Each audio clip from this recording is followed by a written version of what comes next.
día tengo el privilegio de predicar la palabra de Dios y he titulado la reflexión de esta mañana, Nuestra rebelión y la compasión divina. El pecado de rebeldía, hermanos, suele ser un pecado con el que luchamos, suele estar presente en nuestras vidas. Luchamos constantemente contra la verdad del Evangelio y rehusamos a humillarnos. Muchas veces somos muy tercos. La palabra de Dios es totalmente clara. Nos dice qué debemos de hacer, cómo debemos de vivir, cómo debemos de responder, pero por nuestro pecado, no porque Dios no sea suficiente, sino es por nuestra terquedad que nosotros nos rebelamos y desobedecemos la palabra de Dios. Pero aún así Dios en su misericordia día a día muestra su compasión para con nosotros. ¿Cuántos han podido ver la compasión de Dios en sus vidas? Creo que todos la vemos. A pesar de que nosotros pecamos, Él extiende su mano, su misericordia hacia nosotros, la muestra con tierna compasión, nos guía a través de las Escrituras, a través del quebranto, para que lo glorifiquemos a Él. Y en Jueces 2, que quiero que me acompañe al libro de Jueces 2, vamos a estar leyendo los versículos del 11 hasta el 18. Podemos apreciar una historia que refleja lo terrible que es el pecado de la rebelión. Pero también podemos apreciar la temible respuesta de Dios ante la rebelión. Pero aún en medio de esa rebelión y la ira de Dios como castigo sobre esa rebelión, también podemos apreciar la compasión de Dios. Esa tierna compasión a pesar del pecado constante de Israel. Es por eso que mi intención en esta mañana es a que reflexiones, es invitarte a que te humilles ante Jesús, quien es compasivo, porque la rebelión solo te traerá miseria. Y es lo que nosotros podemos ver. Vamos a ver esto a través de Jueces 2, donde apreciamos en primer lugar el pecado de rebelión del pueblo de Israel, la respuesta de Dios a ese pecado, pero también la compasión a pesar de ese pecado. Y voy a leer los versículos 11 y 12 para ver el pecado de rebelión que solo le trajo miseria a Israel. Jueces 2, 11 y 12, hasta el 13, dice: Entonces los israelitas hicieron lo malo ante los ojos del Señor y sirvieron a los Baales, abandonaron al Señor, el Dios de sus padres, que los había sacado de la tierra de Egipto, y siguieron a otros dioses de entre los dioses de los pueblos que estaban a su derredor. Se postraron ante ellos y provocaron a ira al Señor. Dejaron al Señor y sirvieron a Baal y a Astarot. Lo que nosotros podemos ver en estos versículos es el pecado de rebelión de Israel, a pesar de que Dios les había mostrado misericordia, y una misericordia que era constante.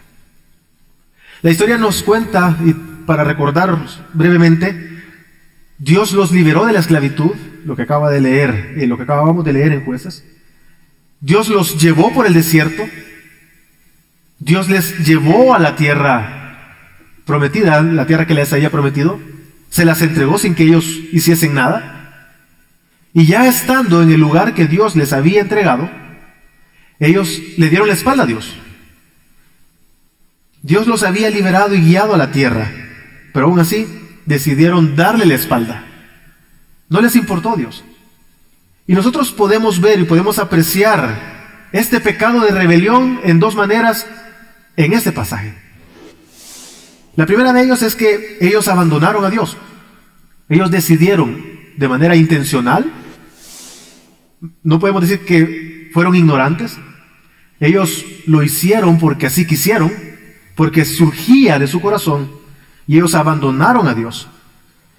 Abandonaron a Dios a pesar de su carácter santo. Este abandono lo podemos ver de esta manera. Ellos conocían a Dios, y a pesar de ese carácter santo de Dios, quien es puro, perfecto, no les importó. Y olvidaron rápidamente las manifestaciones divinas de Dios hacia ellos, las que Dios había mostrado. A pesar de que ellos entendieron y vieron que Dios jamás falló, nunca falló a ninguna de sus promesas, Y precisamente al final del libro de Josué, y también cuando lo leemos en Jueces 1, La palabra es clara en decir que hasta ese momento Dios jamás faltó a una de sus promesas. Él cumplió absolutamente todo aquello que había prometido. Desde que los liberó de Egipto hasta que les entregó la tierra que les había prometido, Dios fue fiel al pacto. A pesar de esa fidelidad y el carácter santo de Dios, que es puro y que Él no miente, Él no es hombre para que se arrepienta, Él cumplió aquello que había prometido y ellos le dieron la espalda. Hoy en día, hermano, nosotros también muchas veces pasa eso en nuestras vidas. Nosotros le damos la espalda a Dios. Su palabra nos parece tal vez demasiado santa para nuestras exigencias. Y rechazamos muchas veces la palabra de Dios. La rechazamos en nuestra vida. Sabemos y entendemos. Por ejemplo, entendemos que el divorcio es pecado, que no debemos de hacerlo, pero tercamente, ¿qué suele pasar? Las personas buscan divorciarse. Entendemos que el adulterio es pecado y sabemos que está mal, pero tercamente muchas veces muchas personas se entregan al pecado. Eso que vemos en Israel probablemente sea un reflejo muchas veces de nosotros. Y podemos apreciar la historia de Israel y vemos rasgos que nos están describiendo a nosotros, que están describiendo nuestro corazón, que describen muchas veces nuestros pensamientos. En nosotros, hermanos, hay una lucha constante con lo que Dios nos ordena y nos demanda. Pero la palabra es perfecta, no falla, y debemos de obedecerla. Pero también vemos este abandono porque dejaron de servir a Dios a pesar del derecho divino que Él tenía sobre ellos, pues Él los había librado de Egipto para que le sirvieran. Ellos le dieron la espalda, abandonaron a Dios a pesar de que Él tenía el derecho. Él los había librado del pecado. Ellos los había rescatado y por ende Él tenía el derecho de exigir y demandar que ellos le adorasen. Pero no les importó. Estando en la tierra que Dios les había entregado, olvidaron a Dios, le dieron la espalda y decidieron entregarse a la idolatría. Pero también abandonaron a Dios en la misma tierra que Él les había dado. Dios les entregó esa tierra y su rebelión fue tal que no les importó tener aquellas cosas que Dios les había dado y entregado, y levantaron altares a otros dioses en la tierra que Dios mismo le había entregado para gobernarlos a ellos, para que su presencia morara en medio de ellos en la tierra que Él les prometió. De la misma manera, hermanos, cuando nosotros pecamos hoy en día, si lo pensamos bien, pecamos con las cosas que Dios nos entrega. Y es curioso. Y muchas veces no nos inmutamos. Cosas que Dios mismo nos está entregando, y no es porque Dios sea malo o perverso, sino que nuestro corazón utiliza aquellas cosas que Dios por gracia nos entrega, nuestro corazón lo inclina y nos inclinamos hacia el mal. Y no obedecemos a Dios. Hemos recibido trabajo, salud, bienes, pero aún así decidimos pecar. Inevitablemente nosotros utilizamos lo que Dios nos ha entregado muchas veces para pecar. Y me refiero inevitablemente no porque no podamos dejar de pecar, sino porque usamos las cosas que Dios mismo nos ha entregado.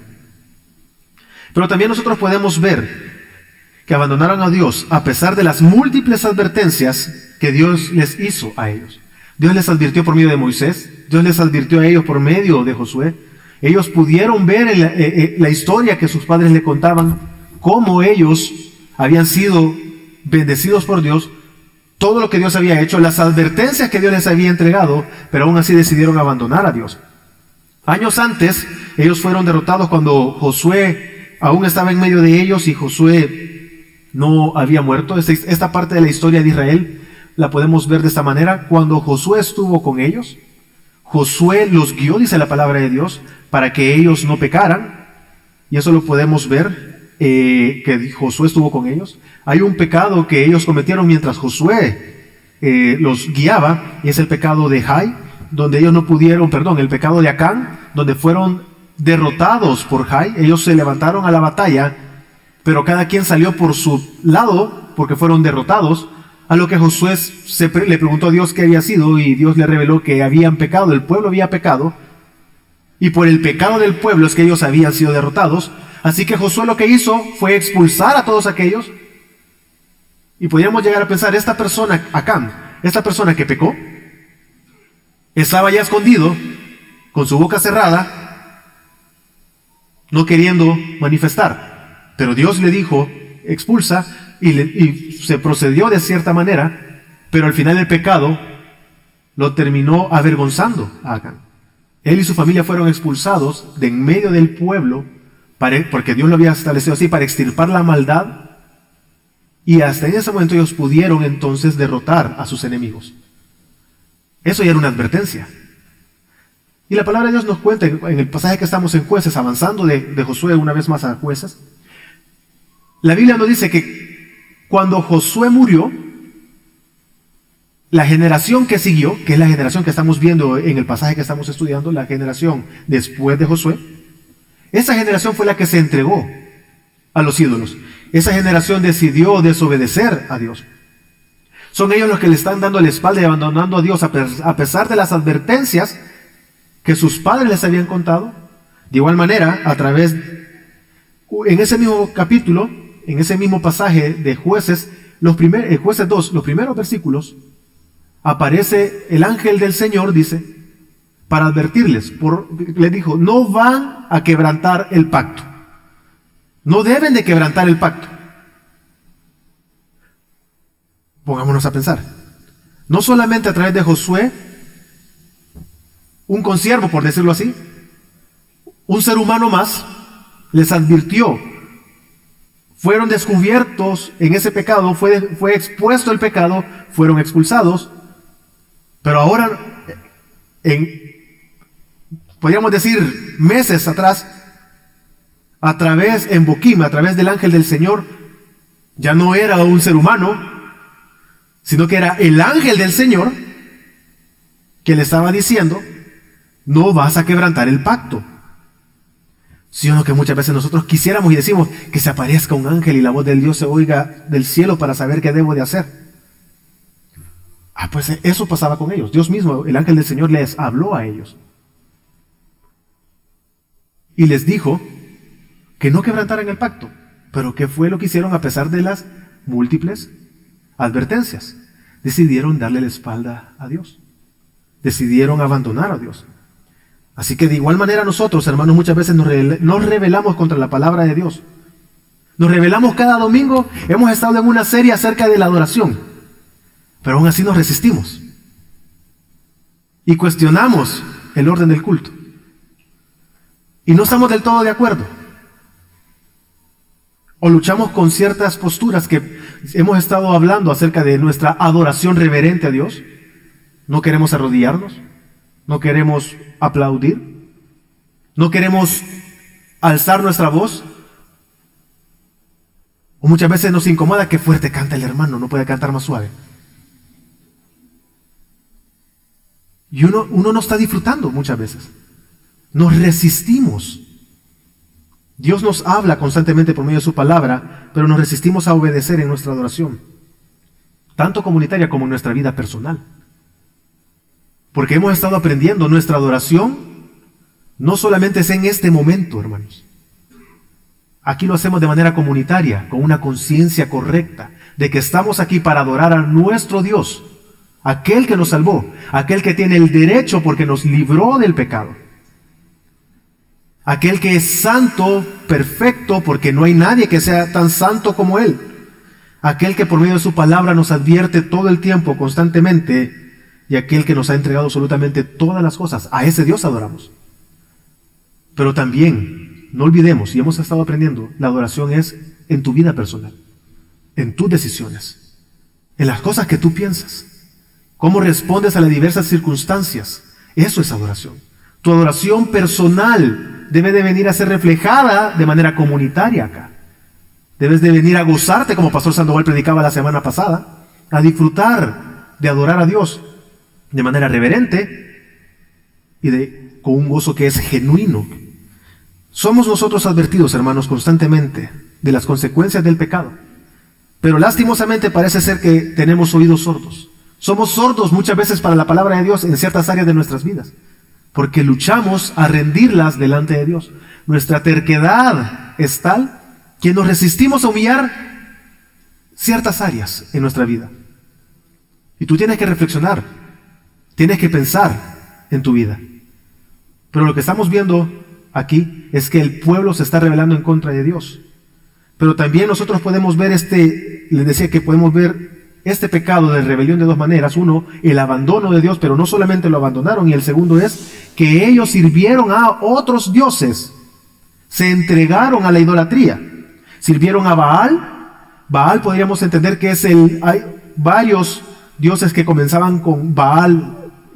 No me acuerdo, Astarot, Baal, no me acuerdo todos los nombres, pero Baal tiene muchas manifestaciones y había muchos dioses que iniciaban con el nombre Baal, pero cuando se refiere a Baal se refiere a todos esos dioses, a los Baales, y de entre ellos se encontraba aquel Baal que era el Dios del pacto. Eso es interesante, porque ¿quién es el verdadero Dios del pacto? El único Dios del pacto, Dios, el Señor. Ellos estaban sustituyendo al Dios verdadero del pacto por otro Dios falso del pacto en la tierra que Dios les había entregado. Entonces, Dios se entregó a la adoración a otros dioses. Despreciaron al verdadero Dios del pacto, pero lo terrible de esto, no solo abandonaron, sino que se entregaron de manera intencional a otros dioses. Ellos generaron todo un sistema de adoración. Y de esto, por tiempo, no pongo cada uno de ellos, pero cada uno de los que voy a mencionar hay evidencia bíblica. Ellos construyeron templos para los Baales en la tierra que Dios les entregó. Ellos colocaron imágenes. Ellos eventualmente establecieron y consagraron sacerdotes para el sacrificio para Baal. Ofrecían incienso. Ellos llevaban a cabo rituales, incluyendo sacrificios humanos, entre otras prácticas abominables a Baal. Ellos establecieron, desde su corazón surgió, y ellos establecieron como comunidad, como el pueblo de Dios, un sistema de adoración hacia otro Dios, en la tierra que Dios les había entregado. Dios ya les había advertido en Deuteronomio 18:9, dice, cuando entres en la tierra que el Señor tu Dios te da, no aprenderás a hacer las cosas abominables de esas naciones. No sea hallado en ti nadie que haga pasar a su hijo o a su hija por el fuego, ni quien practique adivinación, ni hechicería, o que sea agorero o hechicero. El pueblo no tenía excusa. Así como tú y yo no tenemos excusa. ¿Por qué no adoramos a Dios de una manera reverente muchas veces? Si estamos advertidos, la palabra de Dios nos enseña. Por arrogancia, por terquedad. Porque es un problema del corazón. En tu corazón desprecias y menosprecias a Dios. En esa área. Y aunque duela, cada uno de nosotros, yo me he encontrado en algún momento reflexionando en mi vida, en mis acciones, y yo digo, ¿por qué menosprecio a Dios en esto? Es que nos avergüenza el pecado. Pero debemos reconocer que necesitamos a Dios y que no tenemos excusa. El pueblo no tenía excusa. El pueblo no podía decir, no sabía que no debía adorarte de esta manera. Es que Dios estableció claramente cómo van a adorar, cómo me van a adorar. Cuando llegas a la tierra que te entrego, vas a hacer esto. Y no vas a hacer esto. Así que si realmente ellos estaban advertidos, no había nada, no había nada de excusa, no había nada que pudieran decir o pensar que era algo que los podía excusar, porque Dios había advertido. Nosotros, hermanos, no tenemos excusa. Y qué fácil es, muchas veces, en ciertas áreas, ceder a nuestros deseos. Y no solamente ceder a nuestros deseos, sino que mostrar devoción a ciertas áreas, a ciertas prácticas que sabemos que son pecado. Entendemos que son pecado y mostramos devoción entrega, nos implicamos, nos entregamos.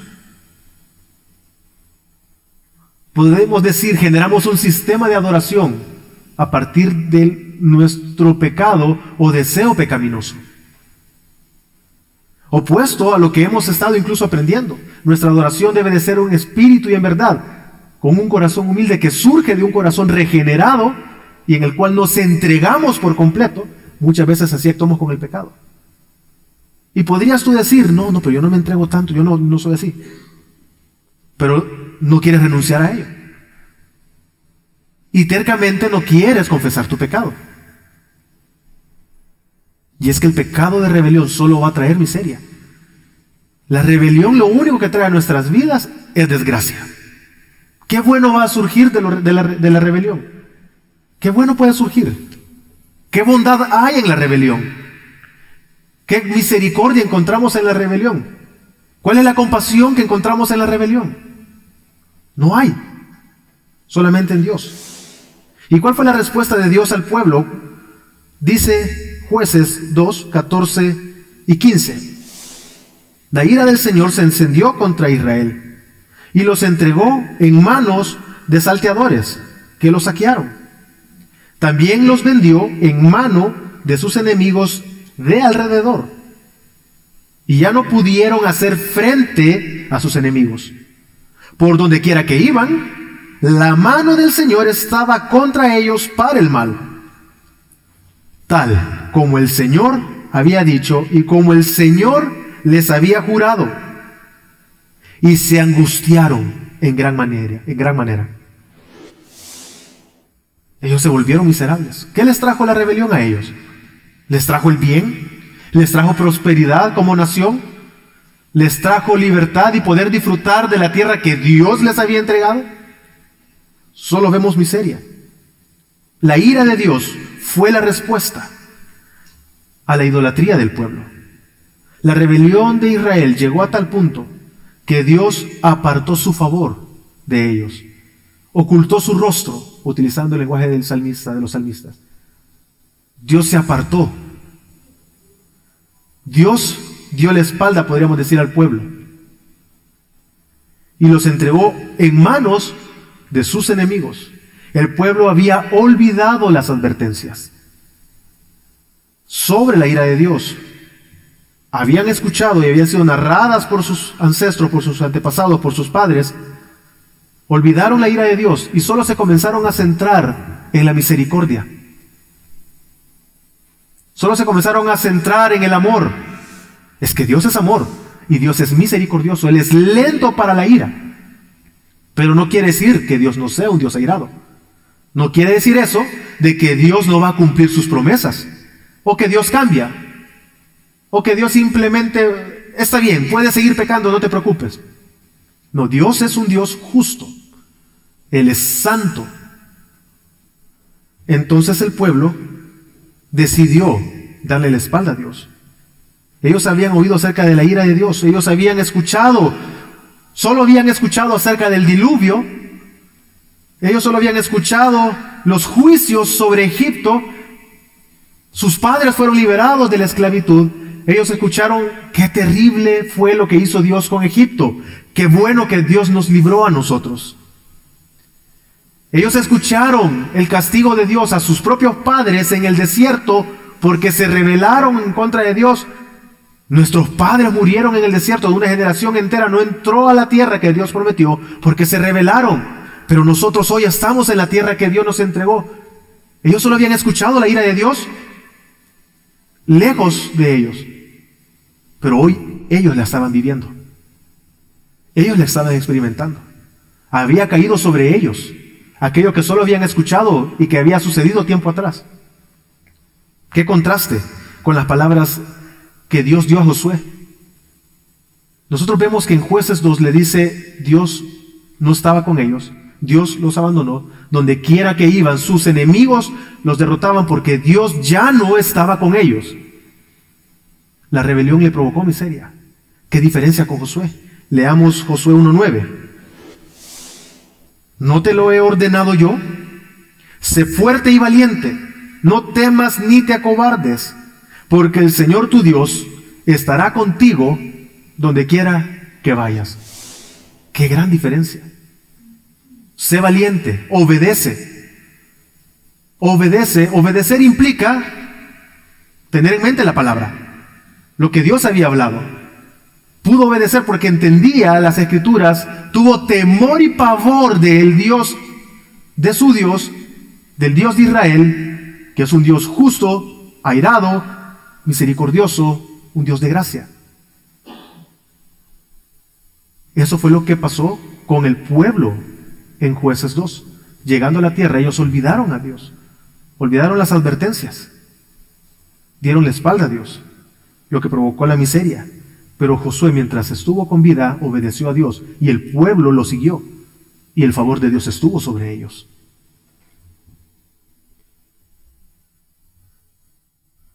Todo esto, hermanos, entendemos, ya había sido advertido por Dios, pero el pueblo no creyó, no prestó atención a sus advertencias a pesar de todo. Pero aún así, Dios es fiel en su palabra.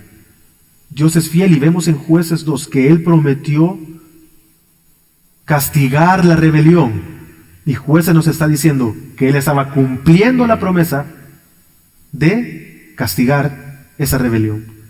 Pero también Dios sigue siendo fiel al pacto, y por amor a sus escogidos, por amor a la simiente, podríamos decir, Dios no destruyó al pueblo. Él sin falta los disciplinó, sin falta vino y corrigió sobre ellos. Hubo una corrección para ellos, pero nunca fue para destrucción. Entonces, incluso en su ira, Dios muestra destellos de misericordia para sus hijos. Aún en el quebranto, la gracia y la misericordia de Dios brilla a los ojos de aquellos que lo amamos a Él y que le adoramos correctamente.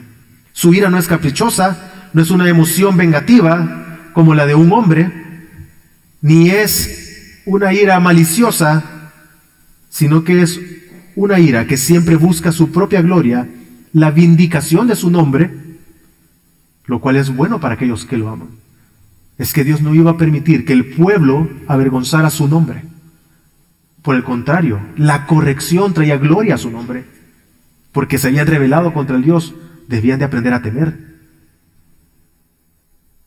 De ahí viene la importancia de las últimas dos enseñanzas también en cuanto a la adoración, reverencia y gozo. Hay que tener temor y pavor de Dios. Eso genera una reverencia hacia el único Dios verdadero, pero ante la misericordia genera un gozo que no podemos explicar.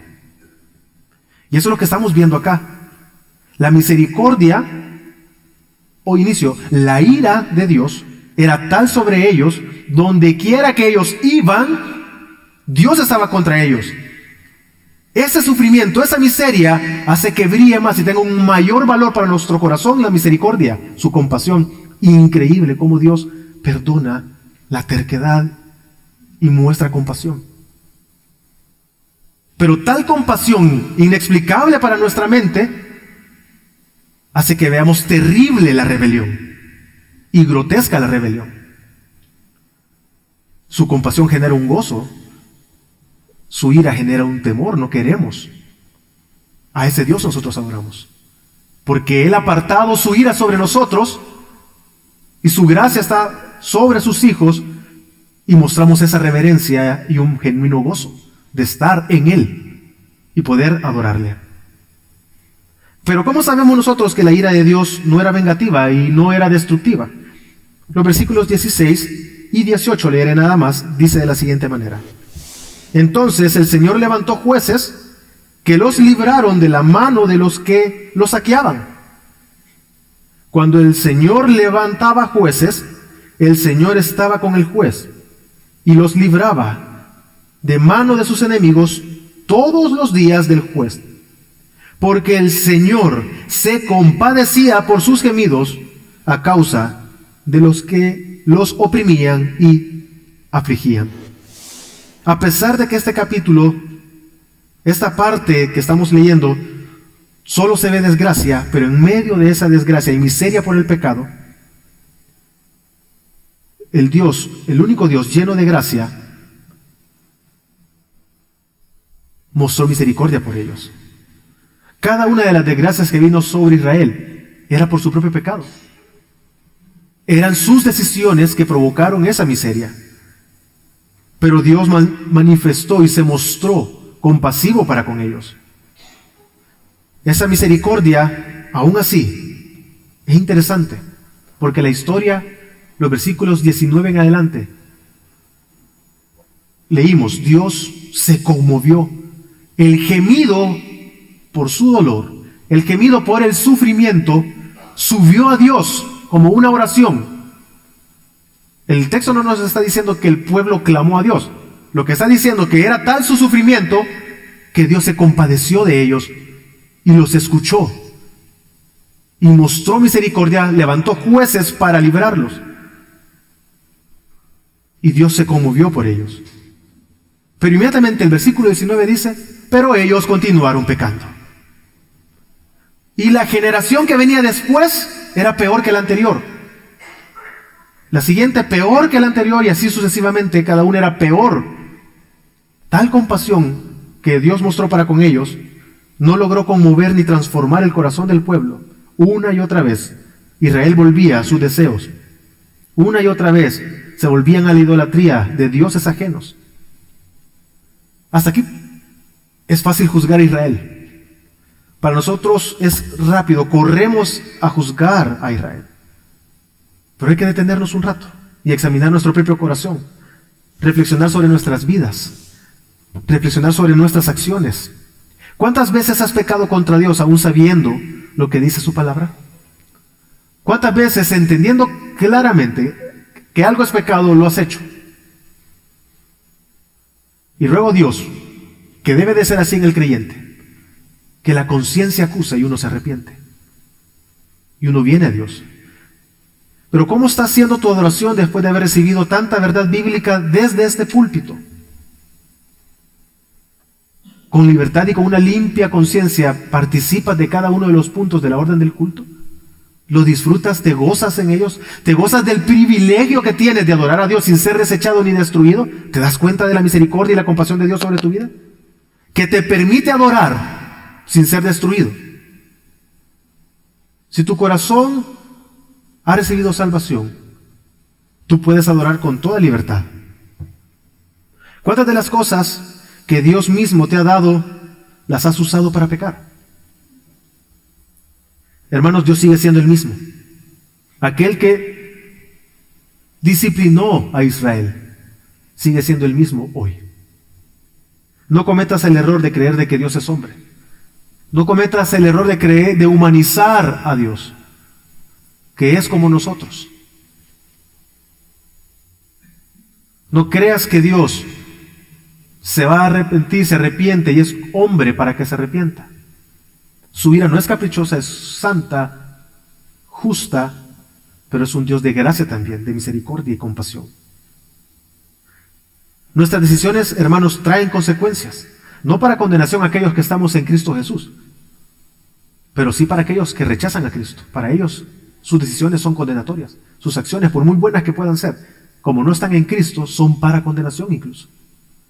Pero aquellos que estamos en Cristo, nuestras decisiones traerán consecuencias, pero entendemos que no es para destrucción.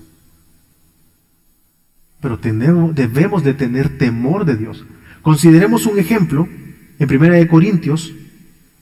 Pablo, cuando escribe a la iglesia de Corintios, está escribiendo que ellos no deben de ser arrogantes, y después de decir que ellos no muestren arrogancia, que ellos le pertenecen a Dios, les dice, entendemos la arrogancia y por lo que va a decir después, creo que cae perfectamente este ejemplo. No muestren arrogancia. Ciertamente en medio de ustedes, les dice, en el capítulo 5, hay uno que tiene por mujer a la esposa de su padre. A ese hay que expulsarlo. Y les dice, ¿por qué son arrogantes? ¿Por qué lo dejan ahí? Lo estoy parafraseando. ¿Por qué sigue y continúa en medio de ustedes ese que peca de esa manera? No sean tercos, no sean arrogantes. Y viene y les dice en 1 Corintios 5:5, entreguen a ese tal a Satanás para la destrucción de su carne, a fin de que su espíritu sea salvo en el día del Señor Jesús. No sabemos si en esa persona había salvación en ese momento. Pero lo que estaba diciendo es: saquen a ese. Más adelante indica de que no se debe de participar ni convivir con aquellas personas que se dicen ser cristianas, pero viven pecaminosamente. Son borrachos, son arrogantes, y comienza a describir ciertas características pecaminosas. A esos expúlsenlos, ni siquiera coman con ellos. Y dicen, el problema no es la convivencia con incrédulos, porque sería necesario salir del mundo. Lo que estoy diciendo es que no participen con aquellos que se dicen ser cristianos y practican el pecado, porque esos van a contaminar a los demás. Y eso es destructivo para la iglesia. Y en ese contexto es que les dijo anteriormente: no sean arrogantes. Así nosotros no podemos ser arrogantes a la palabra, no podemos ser arrogantes al llamado a adorar correctamente en espíritu y verdad a Dios. No podemos ser arrogantes al llamado de la palabra de Dios de humillarnos todo el tiempo y confesar nuestros pecados. Aquí la palabra de Dios nos está diciendo en 1 Corintios 5 que ese fue expulsado de en medio de ellos, disciplina. Tal vez logra salvarse, o para que se salve para el día del Señor. Con seguridad nosotros afirmamos que la disciplina de Dios sobre sus hijos no es para condenación, sino para salvación. Pero no seamos arrogantes, no seamos tercos, no seas rebelde, hermano. No te rebeles contra Dios, no seas necio en no obedecer la palabra, solo te va a traer miseria. Eventualmente todos los que estamos acá, me atrevo a decir que hemos tomado decisiones tercamente y hemos tenido consecuencias. Nos ha ido mal por nuestra terquedad, y qué misericordia de Dios que lo hemos podido ver, porque nos humillamos delante de Él. Señor, perdóname, yo sabía que esto no estaba bien, entendía que no debía de hacer esto, perdóname. Veo estas consecuencias, veo el quebranto, y es ahí donde la palabra de Dios toma vida en nuestro corazón. Su advertencia se vuelve real para nosotros y práctica. Hasta en eso, hasta en la ira, en la disciplina, vemos y logramos contemplar la misericordia de Dios en nuestras vidas. Dios a lo largo de la historia mostró misericordia y compasión, mostró compasión sobre Israel. Dios mostró esa compasión. Y podemos ver que ni las obras maravillosas que Dios realizó, ni la guía de Moisés, ni la guía de Josué lograron mantener al pueblo en obediencia, ni siquiera la advertencia del ángel del Señor sobre ellos de no quebrantar el pacto. No pudo detener al corazón del pueblo de inclinarse hacia la idolatría. Y es que solamente Jesucristo puede detener nuestro corazón de inclinarse a la idolatría. Dios en su misericordia y su gran amor no destruyó a Israel, sino que levantó jueces una y otra vez para librarlos, pero ellos se volvían a sus pecados. Una vez más leamos Jueces 2:18. Cuando el Señor les levantaba jueces, el Señor estaba con el juez y los libraba de mano de sus enemigos todos los días del juez, porque el Señor se compadecía de sus gemidos a causa de los que los oprimían y afligían.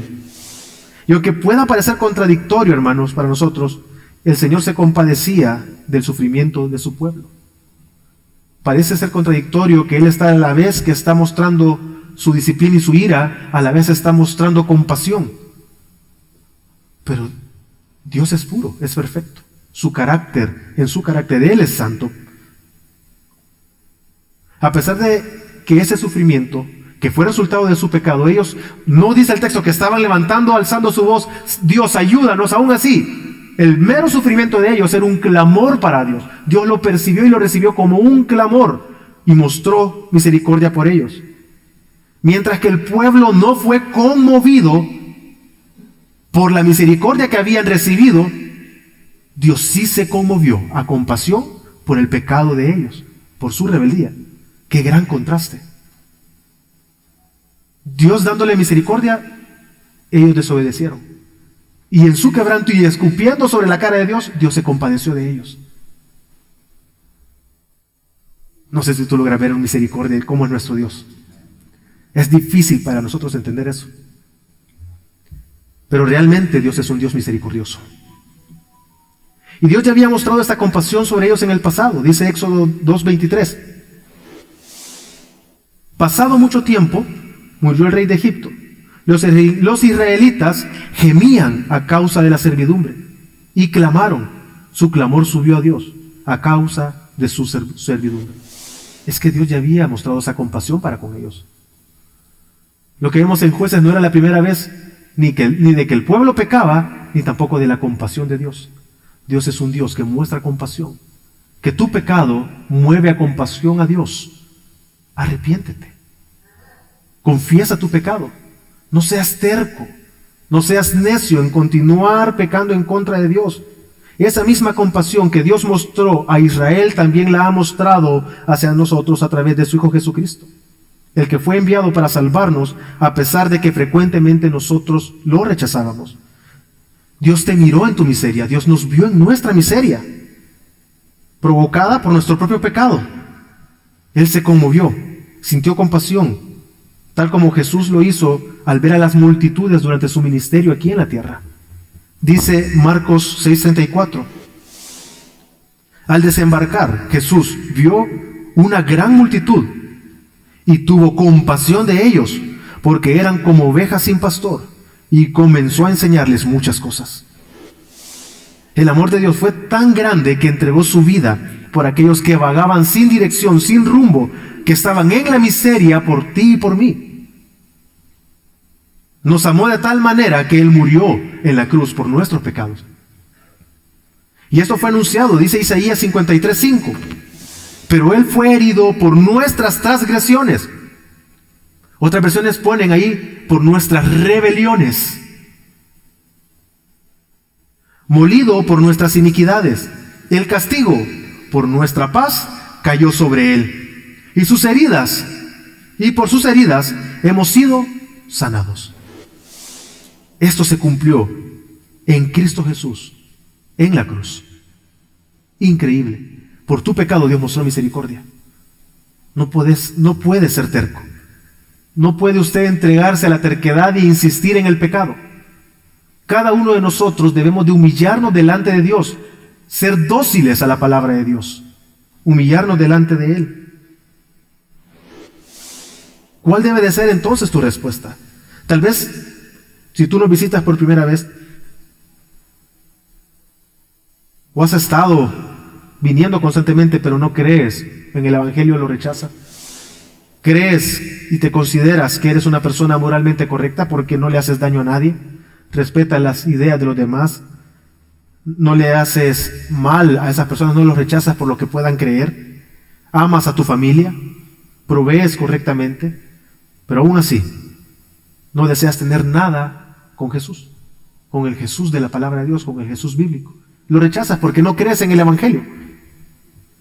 Y por ende, al negar el Evangelio, desconoces el Evangelio porque no quieres creerlo, desobedeces, estás en desobediencia constantemente, todo el tiempo en contra de Dios, en contra de su Hijo Jesucristo. Pero la ignorancia, déjame decirte que no es excusa, porque no hay nadie que pueda ser excusado o excusable, lo que entendemos, lo que nos explica Romanos 1, no hay excusa para ninguno de los que estamos acá. Para nadie, absolutamente para nadie, no hay excusa. Déjame decirte de que ninguna buena obra podrá detener la justa ira de Dios sobre aquellos que lo rechazan. Él en su compasión te está dando tiempo para que te arrepientas. ¿Por qué muchos dicen, por qué Cristo no viene? Porque está dando tiempo para que puedan arrepentirse, para que puedan confesar esos pecados y humillarse delante de Él. Y aquellos que estamos en Cristo, hermanos, la obediencia es la única manera de vivir del creyente. No hay otra opción. El creyente vive obedeciendo. Eso nos caracteriza. No somos gente que nos entregamos a la rebeldía. No quiere decir que por eso que no pecamos o que eventualmente no mostramos rebeldía para con Dios. Pero no es ese el patrón, no es ese el hábito. El patrón es la humillación, humillarnos, confesar nuestros pecados, reconocerlos delante de Él. Debemos de buscar la santidad. Debemos de obedecer a la palabra. Por eso Juan 14:15 dice: si ustedes me aman, guardarán mis mandamientos. Y es esencial que tú busques la santidad. La santidad entendemos que es ser apartados para Dios. Por medio de la palabra tú entiendes quién es ese Dios santo y entiendes correctamente ese carácter santo, que Él es justo, que es airado, que es amoroso, que es compasivo. Y ese Dios merece, único Dios, merece nuestra obediencia. Debes de meditar, de estudiar y memorizar la palabra de Dios. Recuerda, la ira de Dios cayó sobre Israel porque ellos olvidaron lo que Él había hecho. En otras palabras, olvidaron la palabra. Decidieron ignorar las Escrituras. Nosotros no podemos ignorar las Escrituras. Debemos de ser intencionales en estudiarlas todo el tiempo, meditar en ellas. Una lección más que podemos aprender de esta historia es que la verdad de Dios que el pueblo rechazó, los terminó juzgando. Fueron juzgados por aquello que rechazaron y olvidaron. Y el pecado que tanto amaron de idolatría, los terminó traicionando. Hermanos, de verdad entendamos, si insistes en desobedecer a Dios, tu pecado terminará avergonzándote. El pecado nos va a avergonzar, te va a avergonzar. El pecado solo trae miseria, solo trae desgracias a tu vida. Pero también podemos y debemos mostrar compasión por otros. Dios es compasivo con nosotros. Tú debes de ser compasivo. Qué rápido somos nosotros para juzgar a nuestro hermano en su pecado. Qué rápido corremos cada uno de nosotros, los que estamos acá hoy, para juzgar con prontitud el pecado del otro. No somos compasivos. ¿Recibimos de Dios compasión por nuestro pecado? ¿Trae consecuencias? Claro que trae consecuencias. Pero juzgamos con prontitud a aquel que vemos que está pecando. En lugar de eso, muestra compasión. ¿Cómo? Comparte la palabra. Ayúdalo. Guíalo por medio de las Escrituras. Es que lo vas a guiar a través de la palabra hacia Cristo. Compadeciéndote de Él porque necesita las Escrituras. Así como tú la necesitas. Y cuando tú más lo necesitabas, Dios fue compasivo enviándote la palabra a través de personas y Él mismo a través de las Escrituras. Y el Espíritu de Dios te guió al arrepentimiento. Esa compasión debes demostrar para con los demás. Insistir una y otra vez. ¿Ves a tu hermano que insiste en pecar? Pues tú insistes en mostrar compasión por medio de la palabra hacia él, para guiarlo hacia Cristo. Y también, hermanos, en nuestra adoración no puede haber dualidades. Hemos estado reflexionando estas últimas semanas en una serie que creo que ha impactado mucho a cada uno de nosotros. Y me lleva a mí a reflexionar a que no puede haber dualidad en nuestra adoración. Mateo 6:24 dice: nadie puede servir a dos señores, porque o aborrecerá a uno y amará al otro, o apreciará a uno y despreciará al otro. Ustedes no pueden servir a Dios y a las riquezas. Hermano, no puedes vivir para complacerte a ti mismo mientras tú pretendes adorar a Dios al mismo tiempo. No puedes vivir complaciéndote a ti mismo y buscando tu propia complacencia y querer en ese momento también obedecer a Dios. Eso es imposible. O sirves a Dios o te sirves a ti mismo. Pero el llamado es a obedecer y a servir únicamente a Dios. El abandono de la adoración bíblica en nuestras vidas constituye un acto de rebelión y de alejamiento de Dios. Y en esto, sin duda, tendremos grandes consecuencias, graves consecuencias. Hermano, debes de entregar a Dios la adoración que Él merece, haciéndolo en espíritu y en verdad. Así que humillémonos, hermanos. No seamos rebeldes. No seamos tercos. Y nuestra invitación es a humillarnos ante Jesús, quien es compasivo, porque la rebelión solo nos traerá miserias. Vamos a orar.